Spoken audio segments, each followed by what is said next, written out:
মনে করি নজরুল অবশ্যই সম্মান পেয়েছে, আমাদেরকে নজরুল নিশ্চিত রয়েছে। আর নজরুলকে তো আজকে কলকাতা রাখতে চায়নি, আপনি হিস্ট্রি ভুলে যাবেন না। কারণ কলকাতাতে নজরুল তো কলকাতার, তিনি তো সেখানে তিনি ছিলেন।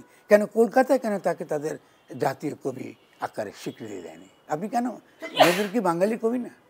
তাহলে আমরা যদি রবীন্দ্রনাথের জাতীয় কবি তার তার গানকে আমাদের জাতীয় সঙ্গীত করতে পারি, তাহলে নজরুল কেন পশ্চিমবাংলার একটা গুরুত্বপূর্ণ স্থান পেলেন না?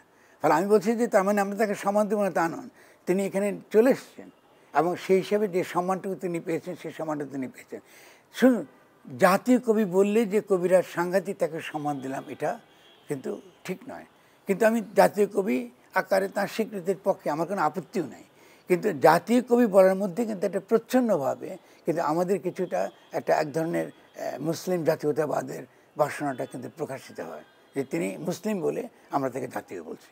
ঠিক আছে, বলছি না, আমরা তো ফকির লালন শাহকে তো বলছি না, বলছি কি তাকে তো আমরা প্রতিষ্ঠিত করি। আমাদের শুধু লালনা কারিম আছে, সারা বিশ্বে তিনি দার্শনিক, সমস্ত মানুষের তিনি একটা বিশাল বিশাল একজন প্রতিভা, রবীন্দ্রনাথের চেয়ে বড়। ঠিক আছে, তো তাহলে এই সাধক কবিকে তো আমরা স্বীকৃতি দিই না। শুধু ফকির লালন শাহ কেন, আমাদের বিস্তর সাধক কবি আছে, ঠিক আছে না? আমাদের রাধা রমন রয়েছেন, আমাদের জালালউদ্দিন খান রয়েছেন, এমনকি এই কালে আব্দুল খালেক রয়েছেন, আব্দুল হালিম রয়েছেন, আপনি খুঁজে পাবেন প্রচুর। তাহলে এই যে শিক্ষিত শ্রেণীর সমস্যা, যে তারা একমাত্র শিক্ষিত শ্রেণীর মধ্যেই তারা খুঁজে নেবে তাদের যে যাকে তারা বড় কবি বলবে, তাকে তারা বড় সাহিত্যিক বলবে, এটা তো বিরাট সমস্যা। সেদিকেও আমাদের তাকাতে হবে, কেমন?